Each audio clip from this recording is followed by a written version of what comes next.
ভগবান একবার যাকে ধরে নেবে, শুধু এই জন্ম কেন, জন্ম জন্মান্তর কখনোই ভগবান তাকে কোনো পরিস্থিতিতে ছাড়বে না। ভগবানের নাম তো কৃষ্ণ। কৃষ্ণ শব্দের মানে কি? কর্ষতি ইতি কৃষ্ণ, অর্থাৎ সর্বাকর্ষণ যুক্ত।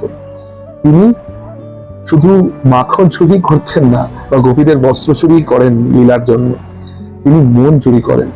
তিনি সবকিছু, আমাদের ভেতরের যে প্রেম, আমাদের ভেতরে যে আকর্ষণ, আমাদের ভেতরে আকর্ষণ তৈরি করে আমাদের মন থেকে শুরু করে সবকিছু তিনি চুরি করে নেন। এবং ভগবান চুরি করে নিলে আর কোনো রিটার্ন পলিসি নেই, কোনো রিটার্ন হয় না, আমরা ভগবানেরই হয়ে যাই। সেই জন্য তিনি যদি একবার আপনাকে ধরেন, আপনি কোনোদিনও তাকে ছাড়াতে পারবেন না। তিনি আপনাকে জন্ম জন্মান্তর ধরে ধরে থাকবেন এবং আপনার জীবনকে তিনি পরিচালনা করবেন।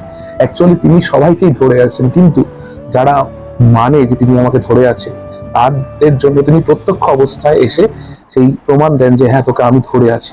আর যারা মানে না যে তিনি আমাকে ধরে আছেন, তিনি বলবেন ঠিক আছে, চলো আমিও আমার মতো সাইলেন্ট থাকি, আমিও প্রমাণ দেবো না যে আমি আছি তোমাকে ধরে। তো সেই জন্য একটা ছোট্ট ঘটনা আছে যে যদি একটা বাবার 3জন ছেলে থাকে, সেই 3জন ছেলের মধ্যে 3জন ছেলেকেই বাবা একটা একটা করে আপেল দিল। এবার ছোট ছেলে হয়তো সে আপেলটাকে নিয়ে গিয়ে বাবাকে বললো, বাবা আপেলটা তুমি এক কামড় খাও।